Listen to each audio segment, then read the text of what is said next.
খুঁজে পাই নাই আমার ছেলে কই আছে আপনারা একটু খুঁজে দেন আমার ছেলের একটু দেন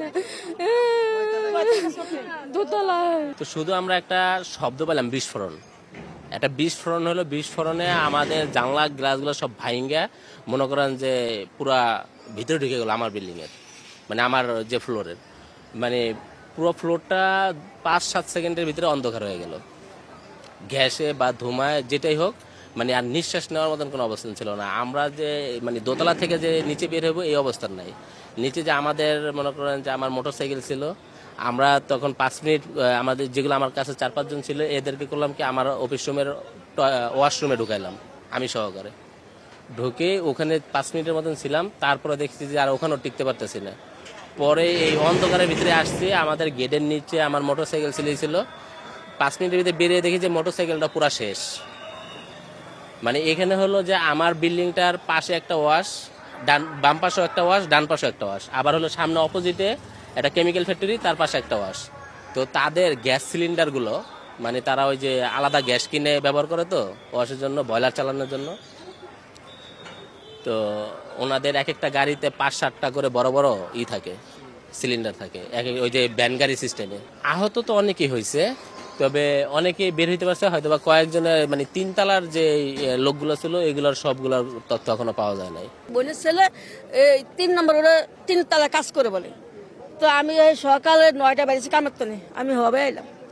হবে আইয়া ওই এক মহিলা কইতাছে ওই তাগুলো হসপিটাল আগুলো যায় কি কয়, আমার নাম বনপুত আছে একটা, বনপুতের নাম রাখি। তো 2টা ভাত খেতে যায়, আই যার যায় না যায় দিই মায় কান্দতাছে, কই মা কান্দুকা, রাখি বাইরে 2টা খাইতে মিললা, রাখি কই গেছে অনেক রিস্কায় দিতে আর পাইলাম।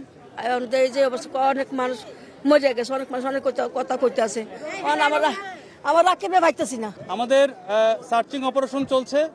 আমরা এই পর্যন্ত আনুমানিক 9টি লাশ পেয়েছি, যেটা আপনার বিভিন্ন মানে আপনার যে উপরে মালামাল যেগুলো পুড়ে আপনার হয়ে গিয়েছে। বেসিক্যালি আমরা ধারণা করছি যে এটা কেমিক্যাল, যে প্রথমে একটা বিস্ফোরণ টাইপের হয়েছিল যেখান থেকে আপনার মানে বিষাক্ত গ্যাস, যেটা খুবই টক্সিক, যেটা খুবই ফ্ল্যাশ ওভার হয়ে ওই বিল্ডিংয়ে আসে।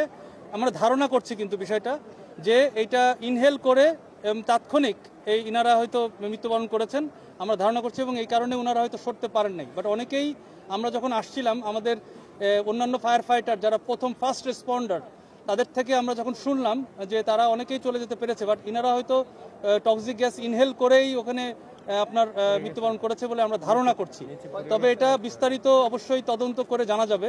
তবে আমরা এ পর্যন্ত 9টি লাশ পেয়েছি। তবে আমাদের সার্চিং অপারেশন এখনও চলমান রয়েছে, এবং একই সাথে আমাদের পাশে যেই কেমিক্যাল গোডাউনটি রয়েছে, আমি এইমাত্র দেখে আসলাম যে এটা এখনও ভিতরের দিকে আগুন জ্বলছে।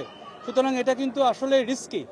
আমরা ওখানে কাউকে অ্যালাউ করছি না, ইভেন আমাদের ফায়ার ফাইটারদেরকেও অ্যালাউ করছি না। তা আমরা সর্বোচ্চ প্রযুক্তি যেগুলো লুপ 60, গ্রাউন্ড মনিটর, যেগুলো মানে হিউম্যানলেস যেসব টেকনোলজি রয়েছে সেসব প্রযুক্তি দিয়ে এবং ড্রোন দিয়ে এই সমস্ত কার্যক্রম করছি। আমাদের এখনও অপসারণ মানে আপনাদের যেই কেমিক্যালগুলো রয়েছে, এই কেমিক্যালগুলোর নিউট্রালাইজেশনের কাজ এখনও শেষ হয়নি। সুতরাং আপনারা আগের মতোই বলবো যে আপনারা দূরত্ব বজায় রাখবেন, নির্ধারিত ন্যূনতম 300 গজ, আপনারা ভিতরে কেউ আসার চেষ্টা করেন না।